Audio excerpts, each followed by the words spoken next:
आज की क्लास में हम मई जून 2025 पेपर 4-2 को डिस्कस करेंगे। ठीक है, लास्ट क्लास में हमने पेपर 4-1 को डिस्कस किया था। ठीक है, these are the instruction we have to follow. और ये आपको फॉर्मूला शीट भी गिवन होगी। Let's move to question number 1। So first का आंसर आपके पास होगा the diagonals are the only lines of symmetry. It has rotational symmetry of order 2. Write down the mathematical name of the quadrilateral. So this will be rhombus. Now let's move to question number 2. Now the diagram shows the net of a solid. Write down the mathematical name of this solid. So we can see this will be a triangular prism. Let's move to question number 3 then.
The mass of box A, box B is this. The mass of box B is 2.4 more than the box.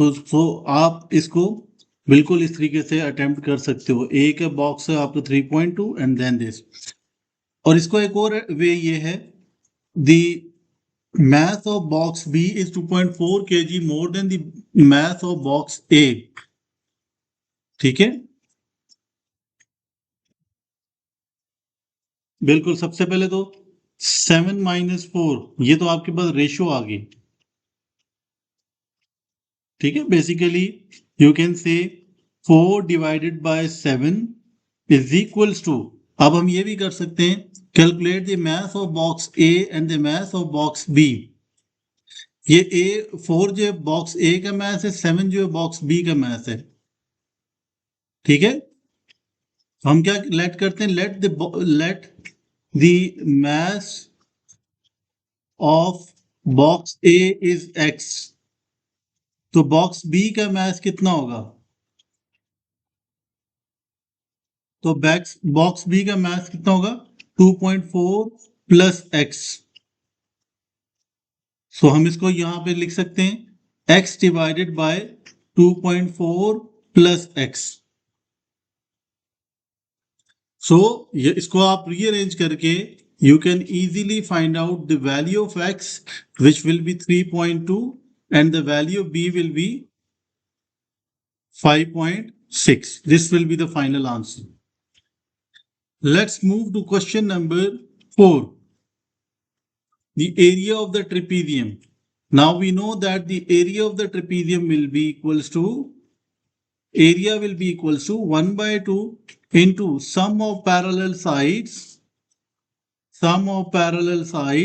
into height. So you can simplify it as 2 ones are 2 fours are, and then this will be equals to 22 into 4. So 22 into 4 क्या होगा? Let's move to question number 5. So question number 5 में what we can do is $300 को pound में change करना है. So and the exchange rate is this. So what we have to do is 300 divided by 1.20. Exactly. So 300 divided by 1.20. So this will be equals to 250. So 250 will be the final answer. Let's move to question number 6. Now question number 6. A solid wooden cone has radius this and height is 12. The density of the wood is this. Now we have to find out the mass. So rearrange this formula. This mass will be equals to density into volume. Density into volume. Now the density is 0.74 and the formula for the volume of the cone. Now this formula will be given. So what you have to do is 1 by 3 pi r square. Radius is 4. So 4 square into height. Height is 12. So 3 ones are 3 fours are. So what we have to do is we just use the calculator और उसको आप simplify कर सकेंगे 0.74 multiply by 16 multiply by 4. So this will be equals to 40 multiply by pi multiply by shift pi. So this will be equals to 148.7. अच्छा इसको हमने 3 significant figures में करना है. नॉन एग्जैक्ट आंसर को 3 significant figures में करना है. So 149 will be the final answer. Let's move to question number 7. अब question number 7 में what we have to do, rearrange the formula to make m the subject. So यहाँ पे अगर आप देखें so y minus c divided by x. ये ठीक है आपका answer. Let's move to question number 8. Question number 8 में what you have to do is just उसको टाइप करें 2.1 square minus 1.9 divided by 0.5. So your answer will be 251 by 50, which means 5.02. अब यहाँ पे अगर आप 5.02 भी लिखोगे ये आपका आंसर बिल्कुल ठीक होगा. Let's move to question number 9.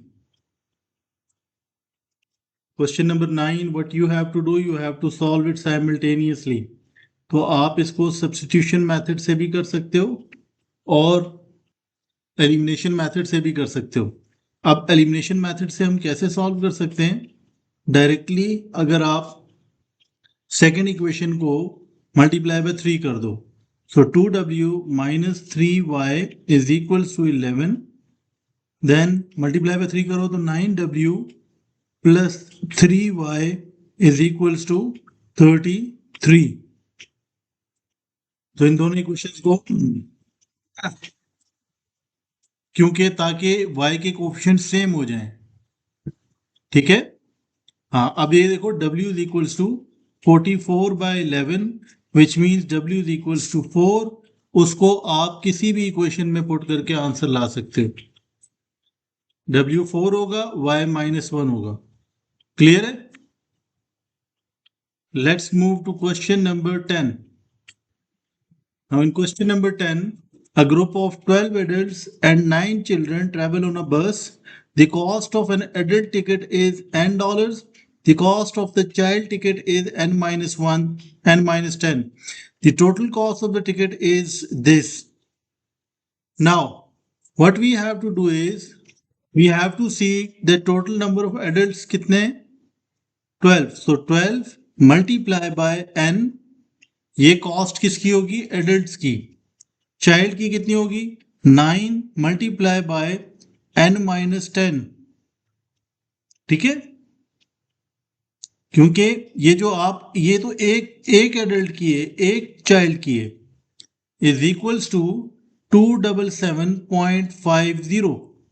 Now this will be equals to 12n plus 9n minus 90 is equals to 277.50.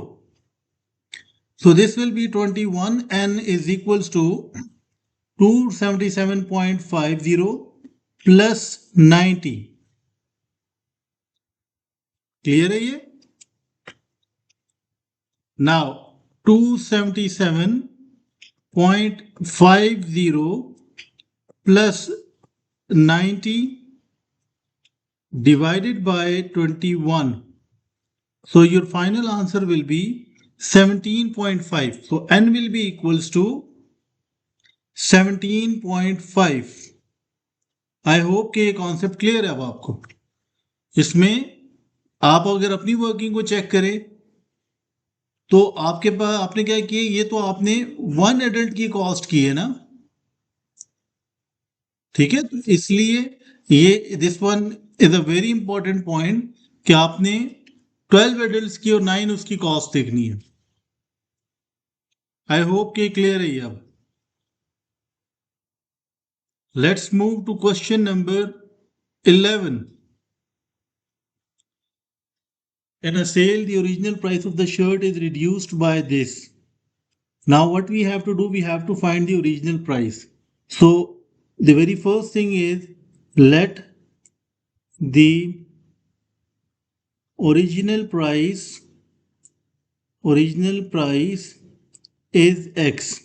Now the sale price of the shirt is this. So इसका मतलब ये हुआ कि ओरिजिनल प्राइस में से 15% of reduce price, 15% of X करें, your answer the sale price of the shirt will be 23.63, which means X minus 0.15, X is equals to 23.63. So which means 0.85X is equals to 23.63. So X will be equals to 23.63 divided by 0.85. तो इसका answer क्या आएगा आपके पास? 23.63 divided by 0.85, 27.8. सो आपकी जो working है वो बिल्कुल भी ठीक नहीं थी. सो इसको देखें. आई होप के concept is clear. Let's move to question number 12. Question number 12 में ये है, the length of the rectangle is 16 centimetre. Correct to nearest centimetre. Now we know that correct to nearest centimetre means के nearest centimeter means 1 divided by 2. So if we add 0.5, it will be upper bound of this, and if we subtract 0.5, it will be lower bound of this. Similarly, the width of the rectangle is 14 centimeter. Correct to nearest centimeter. Nearest centimeter means 1 divided by 2. So if we add plus 0.5, this will be 14.5, and if we subtract minus 0.5, this will be 13.5. Now calculate the lower bound of the perimeter of the rectangle. अब perimeter का formula क्या होता है? Sum of all sides. ठीक है, Sum of all sides. तो हमें पता है रेक्टेंगल की 4 साइड्स होती हैं और अगर हमें इनका अपर बाउंड, हमें क्या फाइंड करना है, lower bound of the perimeter. Lower bound का मतलब ये हुआ कि एरो डाउनवर्ड होगा, विच मीन्स कि हमें इन सब का लोअर बाउंड यूज करना होगा। क्लियर? सो लोअर बाउंड फाइंड करना है तो इसका 15.5 प्लस 15.5 प्लस 13.5, विड्थ का लोअर बाउंड 13.5 था, तो इन सबको ऐड करो तो ये क्या होगा, 15.5 plus 15.5 will be 31 plus 13.5 plus 13.5 is 27. So 58 will be the final answer. I hope कि अपर बाउंड लोअर बाउंड का कॉन्सेप्ट याद है आपको, उसमें 4 रूल्स याद हैं। Let's move to question number 13.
Question number 13.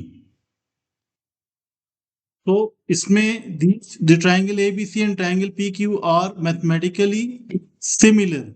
It means that their ratio must be same. So mathematically similar के अंदर if we compare, like we have to find out the value of PR, this side. We have to find out this side. So what we have to do is we can write it as PR divided by corresponding side क्या है PR की, it's 12 is equals to 6 divided by 9 because corresponding side इसकी ये है. So if we rearrange it, so PR will be equals to 6 by 9 multiply by 12. तो इसको आप calculator पे भी सिंप्लीफाई कर सकते हैं और वैसे भी इसको देखें, 3 2 the 6, 3 the 9, then 3 1 the 3, 3 4 the. So the final answer will be 8. So in second part, in B part, triangle ABC are cross section of two prisms. These prisms are mathematically similar. The volume of the smaller prism is this. Calculate the volume of the larger prism. So volume of the larger prism divided by volume of the smaller prism. ठीक है, तो volume की ratio को आपने किसके साथ compare करना है? लेंथ की रेशो के साथ। कोई भी एक साइड ले लें, length of the larger triangle divided by length of the smaller triangle. Ayaan ऐसे ही होगा? कोई इसमें मिस्टेक नजर आ रही है आपको? क्यूब लेंगे, यस। जब आप वॉल्यूम का कंपैरिजन लेंथ के साथ करते हैं, so you have to take cube on the length side. So इसको रीअरेंज करेंगे, volume of the larger shape is equals to, so 9 divided by 6 cube, ठीक है, divided by volume of the smaller side क्या है आपके पास? 1120। सो इसको आप calculator पे सिंप्लीफाई करें, then share your final answer. 9 cube divided by 6 cube multiplied by 1120. So you can take cube over here. तो इसमें यहां पे अगर आप क्यूब लें तो क्या आंसर होगा? Fraction 9 cube divided by 6 cube multiply by 1120. What will be the answer? 3780. So 3780 will be the final answer. Let's move to question number 14. Now factorize. Factorize means we have to take common. So this will be x minus 2. Then minus a, this will be x minus 2. So finally overall x minus 2 common length. So this will be 5 minus a. So x minus 2 into 5 minus a will be the final answer. Let's move to question number 15.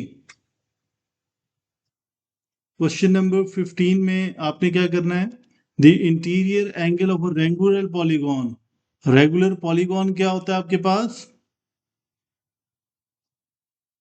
जिसकी सारी sides equal हो, ठीक है। The interior angle of a regular polygon is this. Calculate the number of sides. So we know that each interior angle of a regular polygon is n minus 2 into 180 divided by n.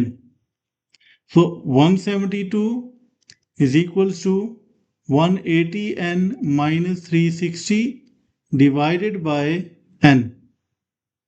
Is it clear? So finally 172n is equals to 180n minus 360. इसको rearrange करें, so 360 will be equals to 180n minus 172n. So 8n 360. So n will be equals to 360 divided by n. 360 divided by 8. So the answer will be 45.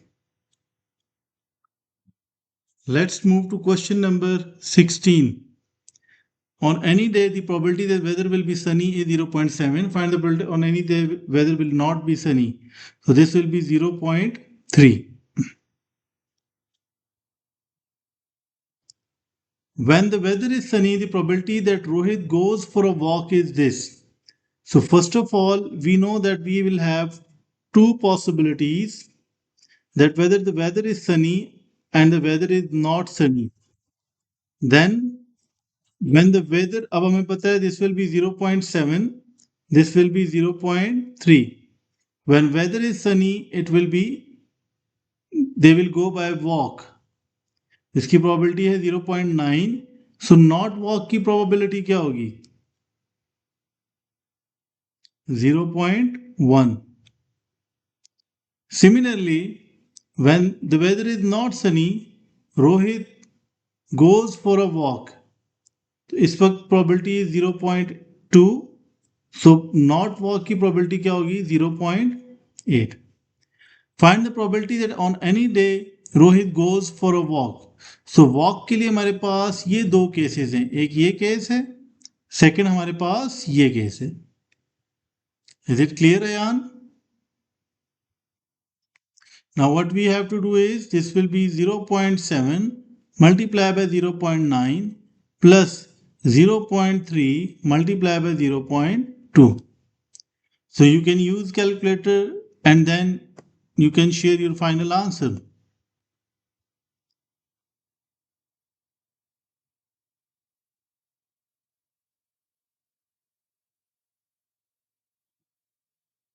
जी क्या answer आ रहा है?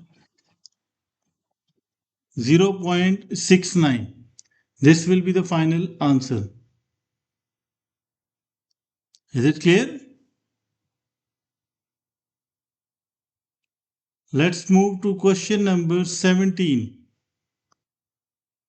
Alex invest $400 at the rate of this simple interest. Now simple interest का formula क्या है?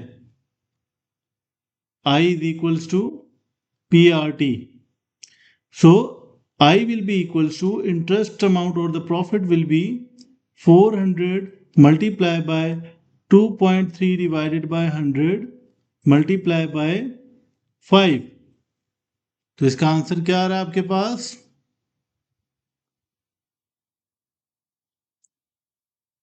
So 400 multiplied by 0.400 multiplied by fraction 23 divided by, this should be 10. ठीक है, 23 divided by 10 because 10 और 100 क्या होगा इसमें? 100 होगा या 10 होगा? जी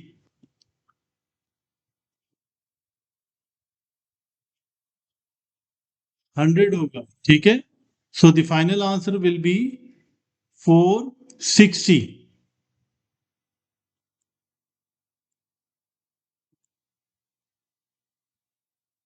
So 400 multiplied by 23 divided by 100 multiplied by 5.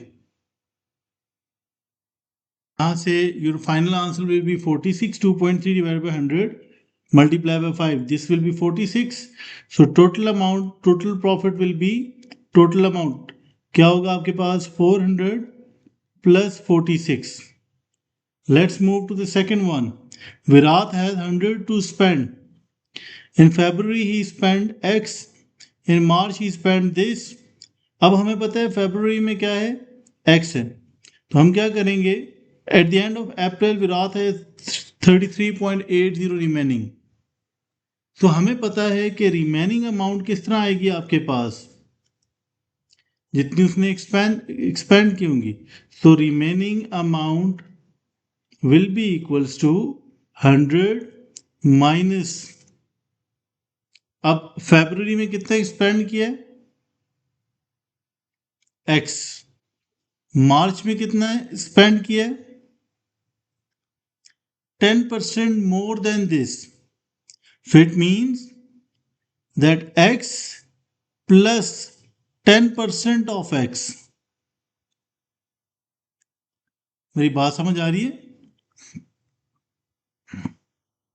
ठीक है, ठीक है। देन मार्च में कितना स्पेंड किया?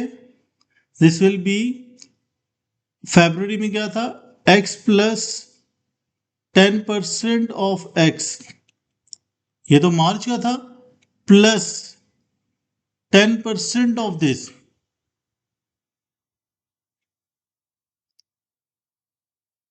तो अगर मैं इसको लास्ट वाले को कंफ्यूजन से बचने के लिए अगर मैं सिंप्लीफाइड फॉर्म में लिखूं तो मैं क्या लिख सकता हूं? मैं ये लिख सकता हूं कि मार्च में जो एक्सपेंस था वो कितना है, ये फरवरी में। तो अगर मैं इसको सिंप्लीफाई करूं, x plus 10/100 multiply by x, so x plus 0.1x, सो ये कितना होगा? 1.1x। ऐसे ही है। तो मैं इस पूरी ब्रैकेट की जगह फेब्रुवरी का जो एक्सपेंस है वो लिखूं, so this will be 1.1x। Clear? मार्च में देन कितना होगा? जो भी उसने फेब में एक्सपेंड किया है वो था 1.1x plus 10% of 1.1x। I hope कि मेरी बात समझ आ रही है आपको। तो remaining amount is 33.80 is equals to 100 minus, now x plus 1.x क्या होगा? इसका आंसर क्या होगा?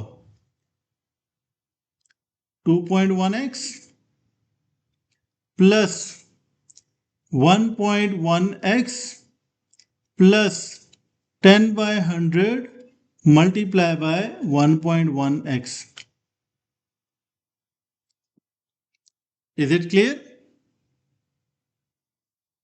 तो इसको मैं फर्दर सिंप्लीफाई करूं, सो 33.80 is equals to 100 minus this will be 3.2x। ऐसे ही है। देन फ्रैक्शन इसको सिंप्लीफाई करो, 10 by 100 मल्टीप्लाई बाय 1.1। तो मेरे क्या आंसर आ रहा है? 0.11।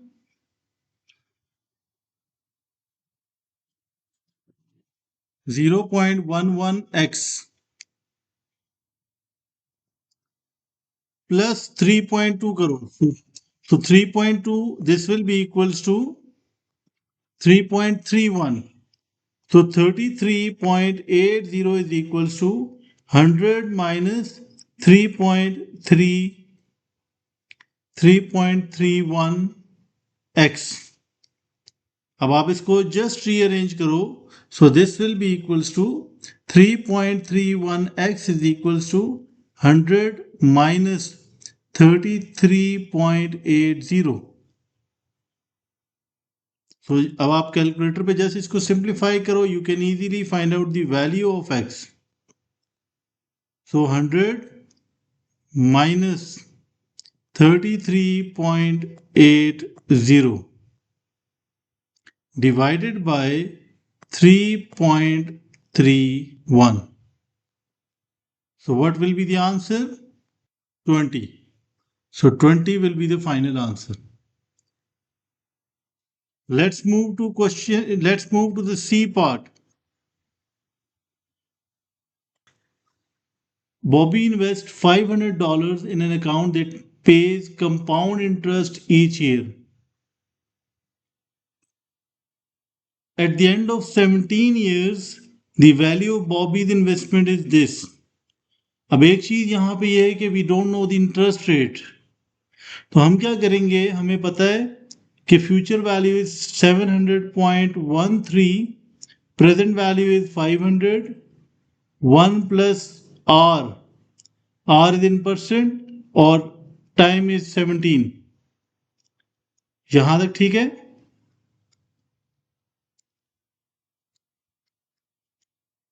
कोई डाउट है तो बताओ। Now what we have to do is, we have to take 17th root of this ताकि हम इसको कैंसिल कर सकें। सो कैलकुलेटर पे यू कैन सी के शिफ्ट और स्क्वायर रूट का बटन आप प्रेस करें, या शिफ्ट और ये पावर वाला बटन प्रेस करें, so you can take 17th root. तो 17 खुद मैनुअली ऐड करें, सो 700.13 डिवाइडेड बाय 500। तो आपका आंसर क्या आ रहा है? 1.02। 1.02 is equals to 1 plus r। तो इसको अगर हम रीअरेंज करें, सो r will be equals to 1.02 minus 1, which means r will be equals to 0.02। तो हमने परसेंटेज में अगर निकालना है, so we can write it multiply it with 100, so this will be equals to 2%. Is it clear?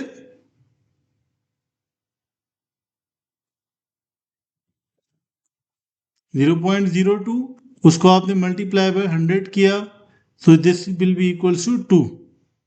सो 2% हमारे पास percentage आ गई. Now again we have to find out the value of Bobby's investment. Present value is 500, हमने future value find करनी है. सो 500 invest किए, 1 + 2%. So 2% means 2 divided by 100 और 20 years के लिए है. सो you can just use the calculator और इसको आप सिंप्लीफाई करेंगे, you can get the final answer. So 1 + 0.02 whole power 20 multiply by 500. So please share your final answer. So 742.97. अच्छा, यहाँ पे एक डाउट आपके पास पॉइंट में आ सकता है कि नॉन एग्जैक्ट आंसर्स को 3 सिग्निफिकेंट फिगर तक करना होता है. तो मुझे ये बताएं कि क्या हम यहाँ पे 3 सिग्निफिकेंट फिगर में करेंगे? क्यों?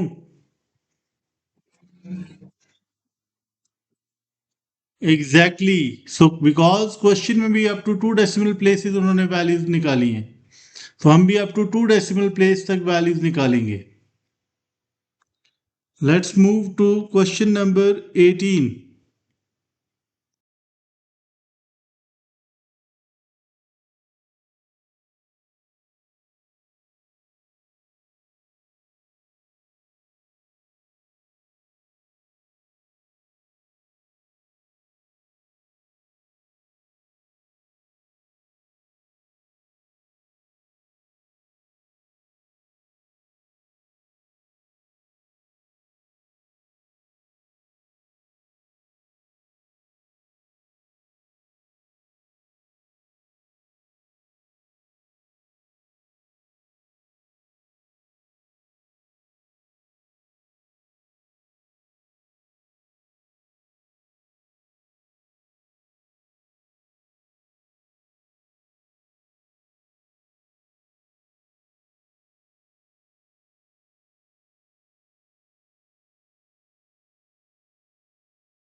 Let's move to question number 18.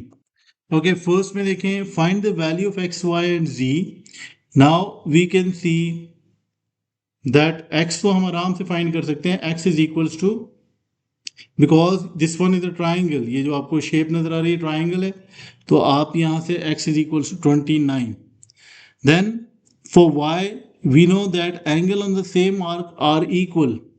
So for y what we can do is, अगर आप AB chord को कंसिडर करें, the angle subtended by a chord will remain same in the same segment. So y will be equals to 52. Is it clear? Ayan, Umair? Okay, then what about Z? For Z, what we have to do is, Z में हमें पता है 26 plus 29 plus 52 plus A। तो सबसे पहले तो अगर आप ये देखो कि आपने क्या करना है, क्वाड्रिलेटरल के अंदर एंगल A को फाइंड करना है। ठीक है, अगर आपको ये एंगल पता चल जाए तो cyclic quadrilateral you can see के ACDE, ये आपके पास क्या है, ये साइक्लिक क्वाड्रिलेटरल है। तो साइक्लिक क्वाड्रिलेटरल में अपोजिट एंगल्स का सम क्या होता है, 180 डिग्रीज। ठीक है, तो हमें किसी तरह से एंगल ए निकालना है। सो एंगल ए हम कैसे निकाल सकते हैं, आपको पता है ये एंगल कितना है, 52। ये एंगल कितना है, ये एंगल कितना होगा, 180 माइनस 125, तो ये कितना होगा आपके पास, 55। Is it? तो आप अगर देखो तो इसको मैं अगर स्मॉल एंगल ए का अगर पूछूं आपसे, this will be equals to 180 minus 52 minus 55। So angle A आपके पास क्या होगा, this will be equals to 73। So angle A अगर 73 है तो अपोजिट एंगल का सम 180 होगा। So the final answer will B 107। Is it clear? कोई डाउट है तो प्लीज पूछें। जी में ये है ना कि यू कैन सी कि अगर आपके पास एक साइक्लिक क्वाड्रिलेटरल हो, साइक्लिक क्वाड्रिलेटरल का मतलब ये है कि लेट सपोज आपके पास एक सर्कल है और सर्कल के अंदर आपके पास एक क्वाड्रिलेटरल है। ठीक है, सर्कल के अंदर अगर आपके पास एक क्वाड्रिलेटरल है तो आपको ये पता है कि अपोजिट एंगल्स का सम क्या होगा। जैसे अगर ये 60 डिग्रीज है तो ये 120 होगा, अपोजिट एंगल्स का सम 180 होगा। तो आप यहाँ पे ये देखो कि अगर ये एंगल 73 है और आप इस क्वाड्रिलेटरल को कंसिडर करो ACDE, ये क्वाड्रिलेटरल कंसिडर करो, तो इसमें आपको समझ आ रही है ना कि z plus 73 should be equals to 180। So z is equals to 180 minus 73। तो आपके पास जो आंसर है वो ये होगा 107। आई होप के कॉन्सेप्ट क्लियर है।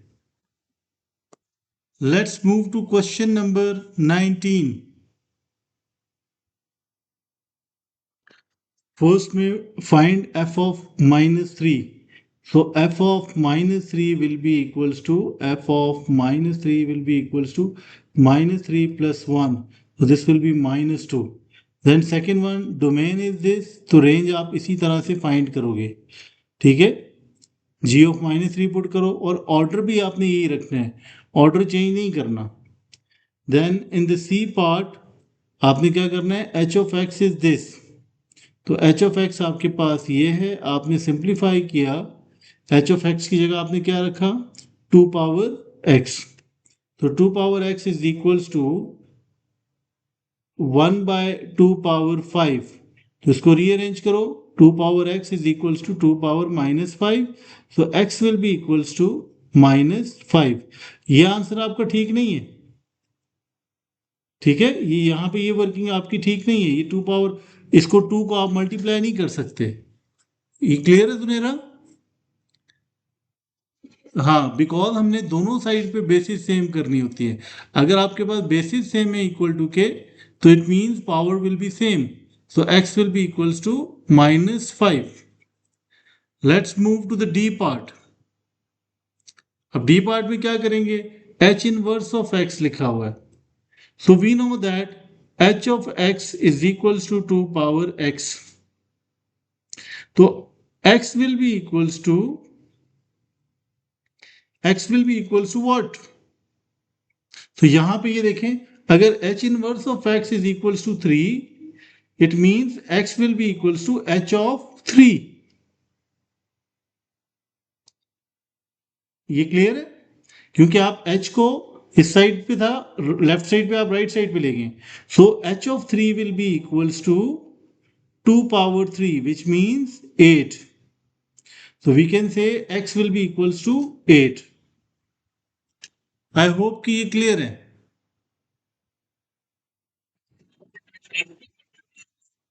नहीं, पॉजिटिव नहीं होगा, नेगेटिव होगा। And the reason is, we know that C part में के h basically this will be equals to 2 power x is equals to 1 by 2 power 5, because 32 is 2 power 5। और फिर आप डिनोमिनेटर से न्यूमिनेटर में लेके जाओगे तो पावर का साइन चेंज कर दोगे।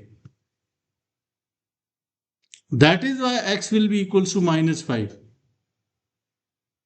D part is clear? Let's move to question number 20.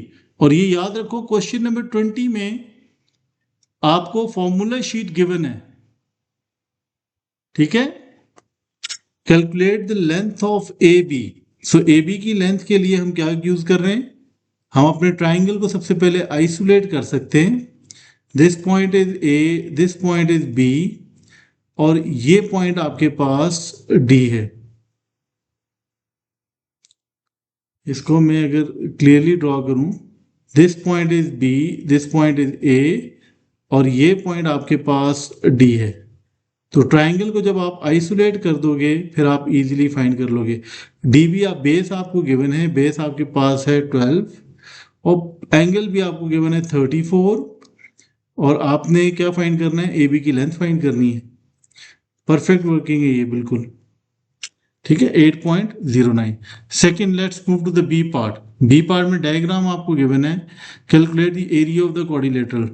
अब दोनों ट्राइंगल्स का टोटल आपने क्वाड्रिलेटरल का एरिया फाइंड करना है। So area will be equals to ये triangle, area of triangle D B C, तो ये क्या होगा? Into 1/2 into 12 into 10 into sine of 56, plus second में देखो क्या होगा?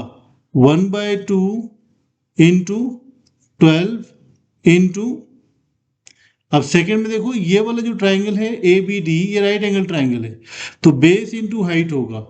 अब ए बी की लेंथ आपने प्रीवियस पार्ट में फाइंड किया हुआ है, तो ए बी की लेंथ आपके पास क्या होगी? वो है 8.09। तो यहां आप जस्ट 8.09 लिखोगे बस, ठीक है। जैसे ये देखो यहां पे ये आपने गड़बड़ की हुई है, साइन ऑफ 34, ये करने की जरूरत नहीं है, ये साइन नहीं लिखते इसके साथ, ठीक है।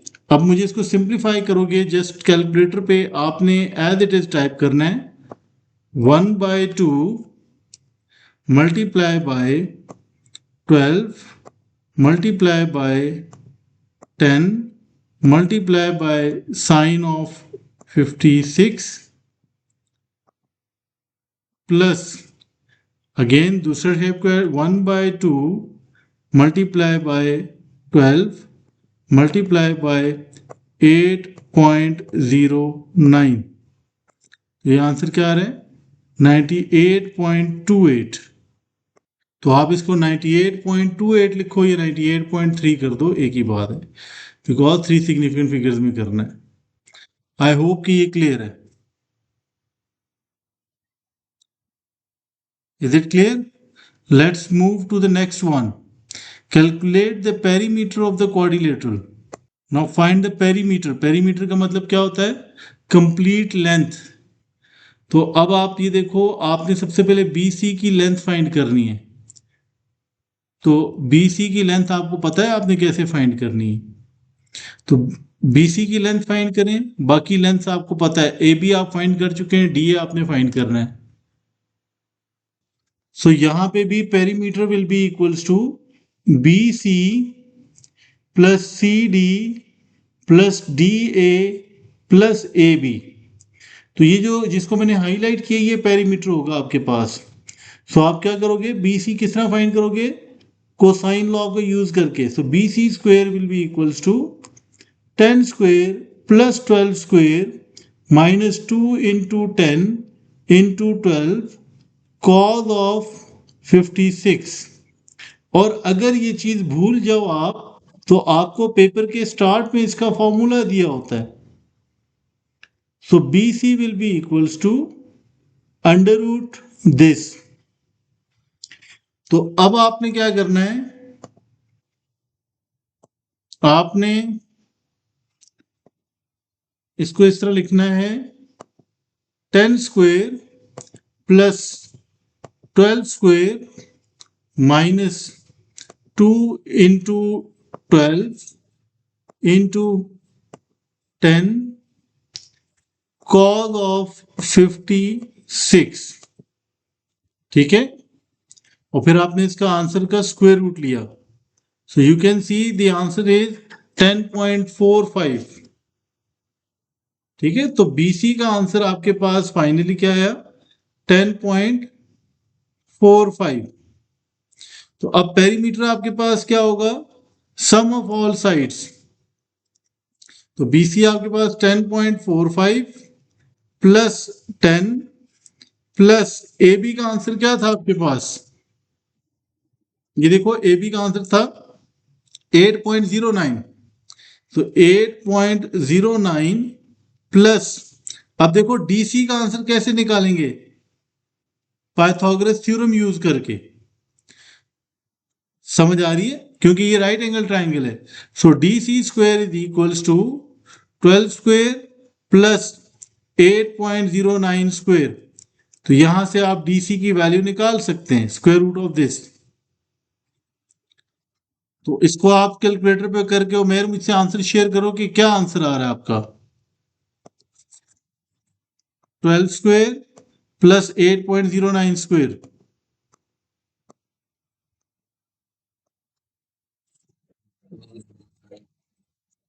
4481। सिमिलर उसी आंसर का आप स्क्वायर रूट ले लो, square root of the answer. So this will be equals to 14.5. So DC will be equals to 14.5। तो अब आप यहां पे इन सबको ऐड कर दोगे, 14.5 प्लस 8.09, 8.09 प्लस 10 प्लस 10.45। तो ये आंसर क्या है, 43.01। So perimeter will be equals to 43.01। तो उसको हम 43.0 भी लिख सकते हैं। Let's move to the D part. Now calculate the shortest distance from A to B.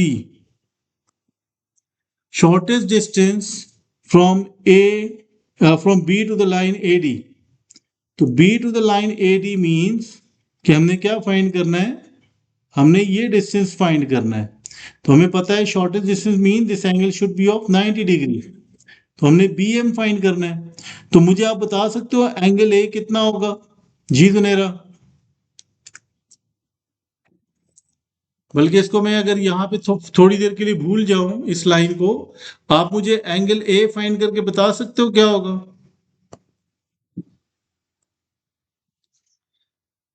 कैसे फाइंड करेंगे एंगल ए,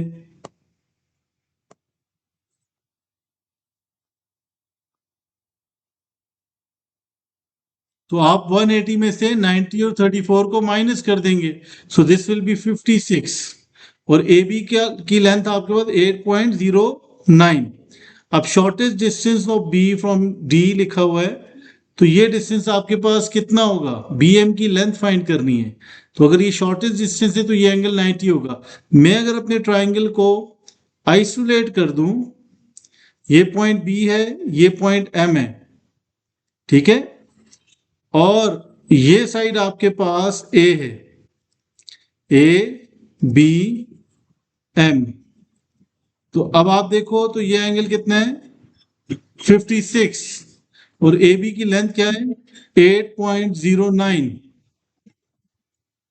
तो अब यहां पे हम क्या यूज कर सकते हैं बी एम फाइंड करने के लिए, साइन यूज करेंगे, तो sine of 56 is equals to B M divided by 8.09।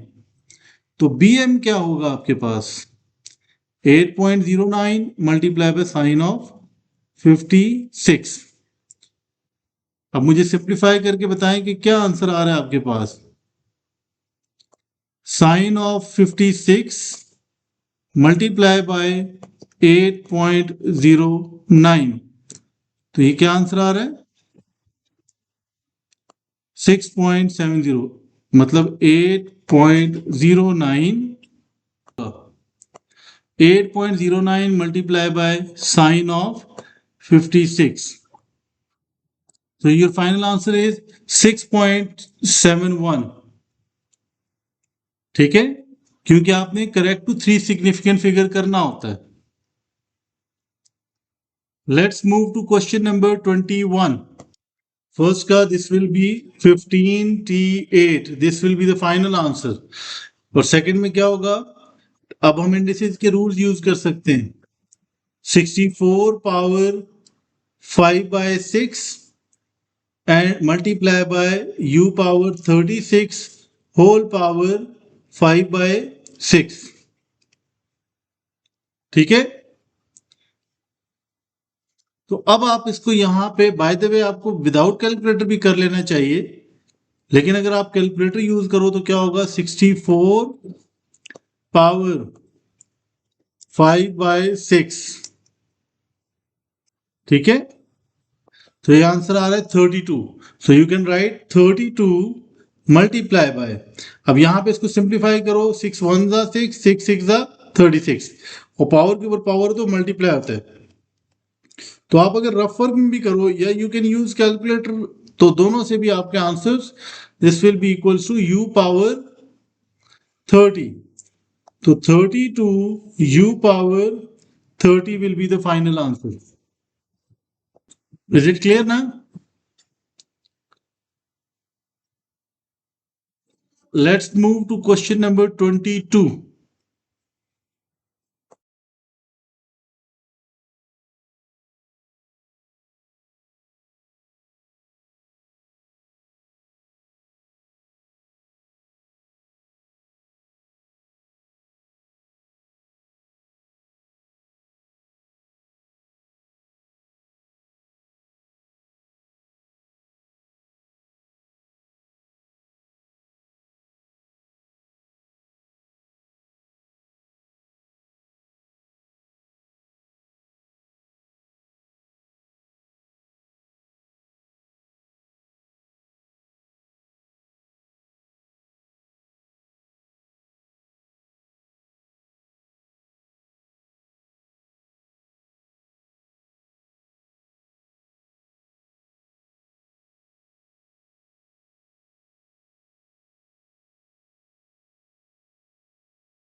The Venn diagram shows the number of information about 33 students in a class.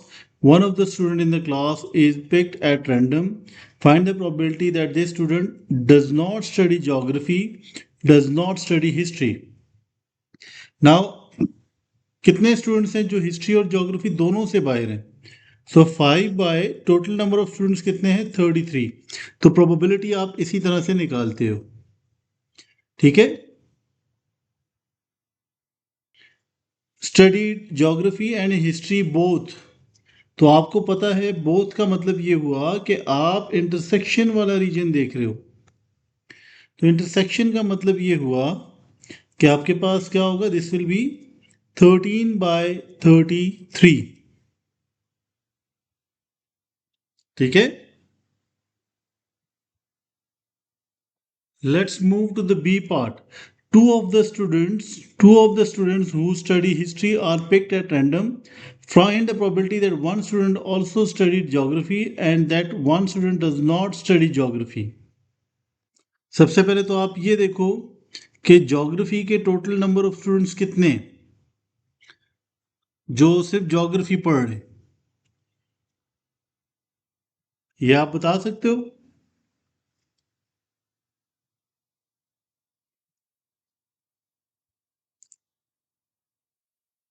ठीक है, इसका वे ये है कि आपने बेसिकली क्या करना होता है, आपको total number of geography students पता है?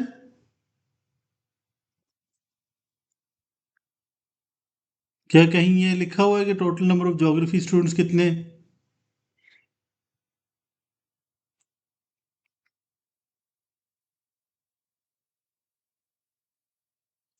जी, पूरी इंफॉर्मेशन में कहीं पे नजर आ रहा है कुछ? तो आपके पास जो ज्योग्राफी के स्टूडेंट्स हैं वो कितने हैं? वो हैं 14। और रीजन ये है कि 13 आपके पास है, तो 6 एंड 7, ठीक है। Find the probability that one student also study geography and one student does not study geography. अब टोटल आपके पास 33 हैं, तो नॉट ज्योग्राफी कितने होंगे? तो आप 33 माइनस 14 करो तो क्या आता है? 19। तो अब आप इजीली इसकी प्रोबेबिलिटी निकाल सकते हो। अब आपके पास दो ऑप्शंस हैं प्रोबेबिलिटी के, कि आप क्या करोगे, प्रोबेबिलिटी ऑफ फर्स्ट स्टूडेंट जो है वो ज्योग्राफी का हो और सेकंड ज्योग्राफी का ना हो, या ये हो सकता है कि फर्स्ट स्टूडेंट ज्योग्राफी का ना हो और सेकंड ज्योग्राफी का हो। तो हम इसकी प्रोबेबिलिटी किस तरह निकालेंगे? 14 divided by 33 multiply by 19 divided by 32, because एक स्टूडेंट तो ऑलरेडी पिक हो गया। इसी तरह 19 divided by 33 multiply by 14 divided by 32। Then आप क्या करोगे, इसको जस्ट कैलकुलेटर पे सिंप्लीफाई करो और मुझे बताओ कि आपका आंसर क्या आ रहा है।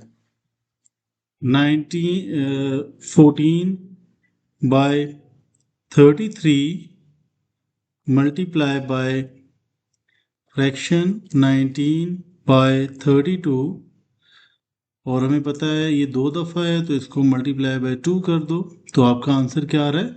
0.504। So 0.504 will be the final answer. कोई डाउट है तो प्लीज बताओ। Let's move to question number 23। जी, क्वेश्चन नंबर 23 में कि आपके पास फॉर्मूला है a² minus b² is equals to a plus B into a minus B, ठीक है। तो अब आप इसको देखो, और उसमें दो चीजें देखनी होती है कि यहाँ पे नेगेटिव साइन हो और प्लस ये दोनों नंबर्स आपके पास परफेक्ट स्क्वायर नंबर हो। तो आप इसको क्या लिख सकते हो, h into H plus 4 divided by H square minus 16 को क्या लिख सकते हो, 4 स्क्वेयर। तो दैट इज वाई डिनोमिनेटर को आप इस तरह से लिख रहे हो, h plus 4 into H minus 4। तो ये फाइनल आंसर है। क्लियर? अच्छा, एक चीज ये याद रखो, ये देखो ये राइटिंग को जरा ठीक रखो। अब ये समझ नहीं आ रही कि ये भी 4 माइनस 4 लिखा हुआ है, क्या लिखा हुआ है। तो h माइनस 4, ये थोड़ी सी क्लैरिटी लेकर आओ। h और 4 में डिफरेंस होना चाहिए, बिल्कुल एक जैसे हैं दोनों। Let's move to question number 24. Ahmed walks 2 kilometers at a speed of this. He then walks a further 3 kilometers at a speed of this. Find the total time he takes to walk is for 5 kilometers is this. अब हमें पता है कि speed किसके equal होती है? Distance divided by time. In other words, you can say that time will be equals to distance divided by speed. Is it clear, Umair? तो अब आप इसको क्या कर सकते हो? देखो 2 किलोमीटर के लिए क्या होगा? 2 डिवाइडेड, अब हम टोटल टाइम बेसिकली देख रहे हैं, तो टोटल टाइम आपको पता है कि टोटल टाइम किसके इक्वल होगा? This will be equals to time for 2 kilometres plus time for the next 3 kilometres. तो टोटल टाइम हमें गिवन है, ये गिवन है 4 1 द 4, सो 5/4 आपके पास टोटल टाइम है. देन आपको ये पता है 2 किलोमीटर के लिए क्या होगा? 2 डिवाइडेड बाय स्पीड क्या है आपके पास? x प्लस 3 किलोमीटर के लिए क्या होगा? 3 डिवाइडेड बाय x प्लस 1. आगे आप इसको क्या करोगे? एलसीएम लोगे, सिंप्लीफाई करोगे, आपके पास फाइनल आंसर आ जाएगा 2 इंटू एक्स प्लस 1 जैसे हम करते थे, plus 3 into x whole divided by x into x plus 1. फिर क्रॉस मल्टीप्लाई करोगे तो क्या हो जाएगा? 5x into x plus 1 is equals to 4 into 2x plus 2 plus 3x. Is it clear? Umer, जहां से डाउट हो तो प्लीज बताओ.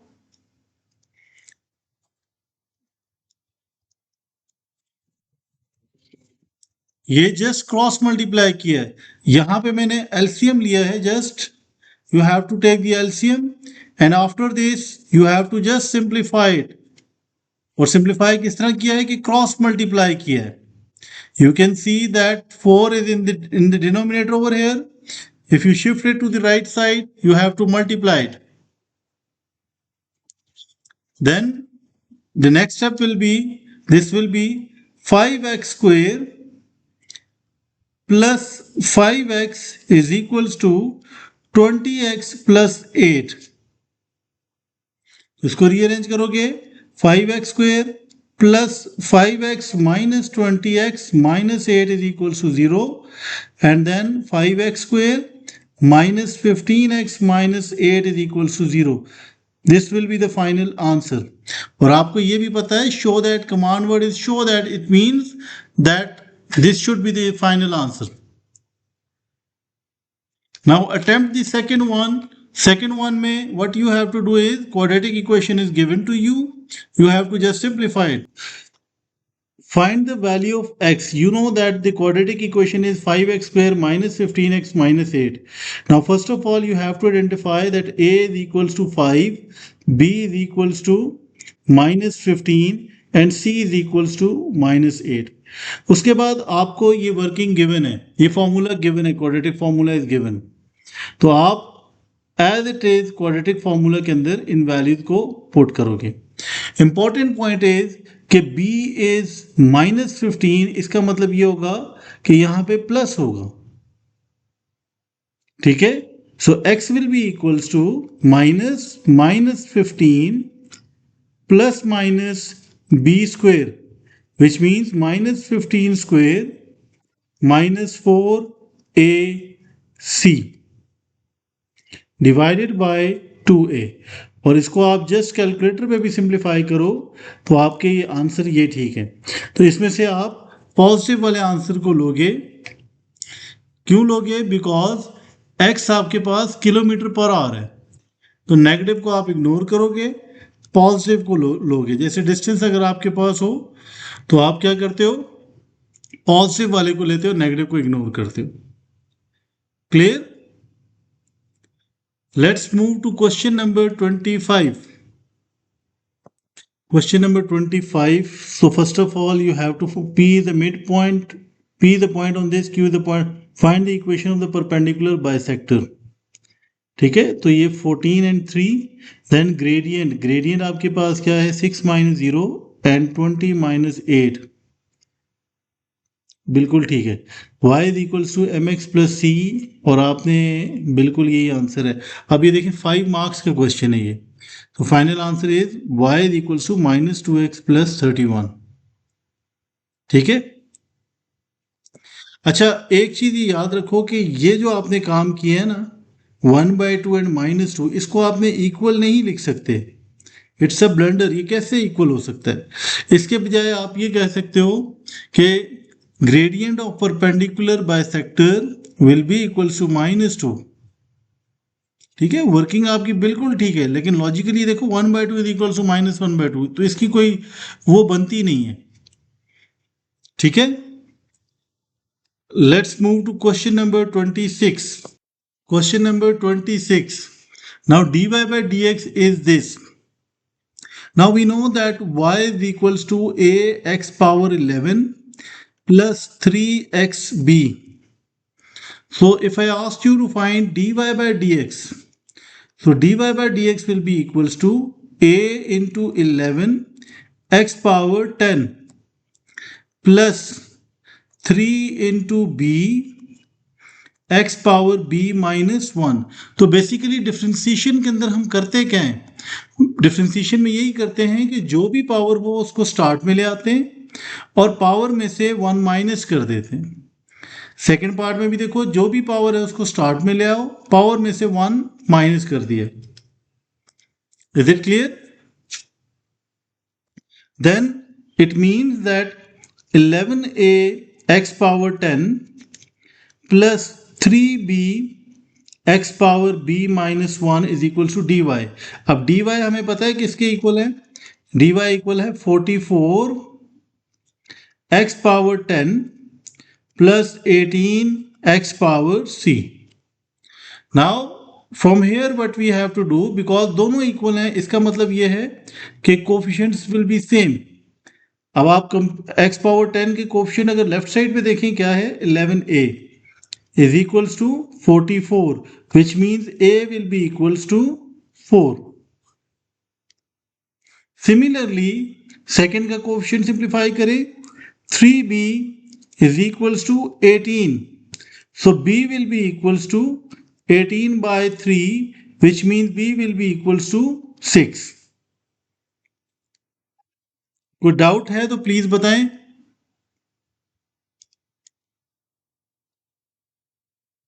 सिमिलरली पावर्स को कंपेयर करें, तो b -1 is equals to c। So b आपके पास क्या है? 6 -1 is equals to c, so c will be equals to 5। Is it clear? Let's move to the last part, question number 27। Calculate the angle between the diagonal of AP to the base ABCD. So we know that this will be the diagonal AP, और base के साथ angle का मतलब ये हुआ कि हमने ये एंगल फाइंड करना है, एंगल x लेट से। So it is a cube. So cube का मतलब ये हुआ कि सारी साइड्स की लेंथ क्या है? सेम है, इक्वल है। ठीक है, क्यूब आपके पास क्या होता है? जिसकी सारी साइड्स की लेंथ क्या होंगी? इक्वल होंगी। So you can say that this length will be l, this length will be l and this length will be l। So अब आपसे अगर मैं AC पूछूं, you can use Pythagoras theorem to find AC। So AC will be equals to l² plus l², because अगर ये cube है तो आप इस ट्राइंगल को कंपेयर कर रहे हो। This one is the right angle triangle ABC। ठीक है, and this length is l, this length is l, so AC will be this. So AC will be equals to square root of 2l square, which means AC will be equals to square root of 2l। ठीक है, because आपको पता है 2l square है, तो आप इसको square root of 2 multiply by square root of l square लिख सकते हो। कोई डाउट है तो बताओ।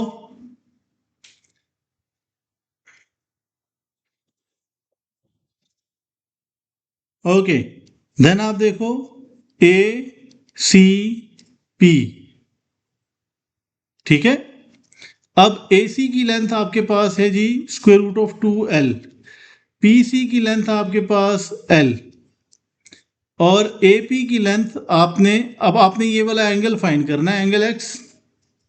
तो यहां पे आप क्या यूज कर सकते हो, tan को यूज कर सकते हो। So tan of x will be equals to perpendicular by base. ऐसे ही करते हैं ना।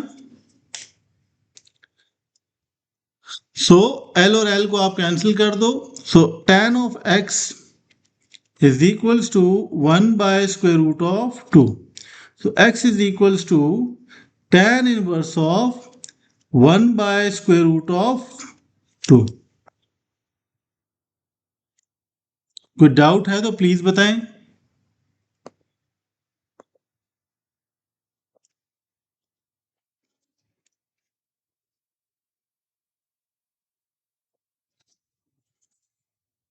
तो ये आपका आंसर क्या आ रहा है final, that your calculator must be in the degree mode. तो your answer will be equals to 35.3। I hope कि ये क्लियर है।